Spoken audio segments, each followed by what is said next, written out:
नमस्कार दोस्तों, मैं हूं प्रकाश और आप देख रहे हैं प्रकाश ऑफिशियल। बहुत समय पहले जब तीनों लोकों में अधर्म का अंधकार छा गया था, तब एक असुर ने देवताओं को चुनौती दी। उसका नाम था रक्तबीजा। रक्तबीज को वरदान मिला था कि उसके रक्त की हर बूंद से एक नया राक्षस जन्म लेगा। देवता जब भी उस पर वार करते, उसकी रक्त की बूंदें धरती पर गिरती और वहां से हजारों नए दानव खड़े हो जाते। धीरे धीरे स्वर्ग, पृथ्वी और पाताल तीनों लोकों में उसका आतंक फैल गया।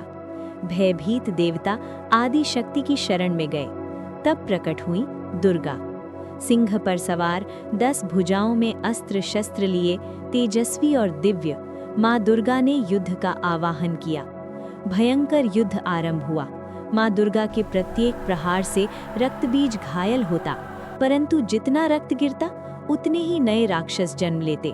देवताओं की चिंता बढ़ने लगी। तभी माँ दुर्गा के मुखमंडल पर क्रोध की ज्वाला प्रकट हुई। उनके ललाट से एक भयंकर प्रचंड शक्ति प्रकट हुई। वो थी काली। काली का स्वरूप अत्यंत विकराल था। काले वर्ण की देह, खुले बिखरे केश, गले में मुंडमाला और हाथ में खड्ग। उनकी आंखों में अग्नि थी और उनके चरणों से पृथ्वी कांप उठी। काली युद्ध भूमि में उतरी। जब माँ दुर्गा ने रक्तबीज पर वार किया तो काली ने उसकी हर रक्त बूंद को धरती पर गिरने से पहले ही पी लिया। अब रक्तबीज की शक्ति क्षीण होने लगी, उसकी सेना नष्ट होने लगी और अंततः काली ने अपने खड्ग से उसका सिर धड़ से अलग कर दिया। रक्तबीज का अंत हो गया। परंतु काली का क्रोध अभी शांत नहीं हुआ था। उनकी प्रचंड ऊर्जा से संपूर्ण ब्रह्मांड कांपने लगा। देवता भयभीत हो उठे। तब ब्रह्मांड के संतुलन के लिए स्वयं प्रकट हुए शिवा। भगवान शिव काली के मार्ग में लेट गए। युद्ध के उन्माद में काली ने अनजाने में शिव पर पैर रख दिया।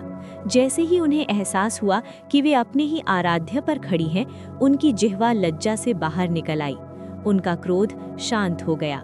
प्रचंड काली पुनः करुणामयी माँ के रूप में परिवर्तित हो गई। कथा का संदेश। ये कथा हमें सिखाती है कि जब अधर्म बढ़ता है तो शक्ति का जागरण आवश्यक होता है। माँ दुर्गा का काली रूप बताता है कि स्त्री केवल सृजन नहीं, बल्कि अन्याय के अंत की शक्ति भी है।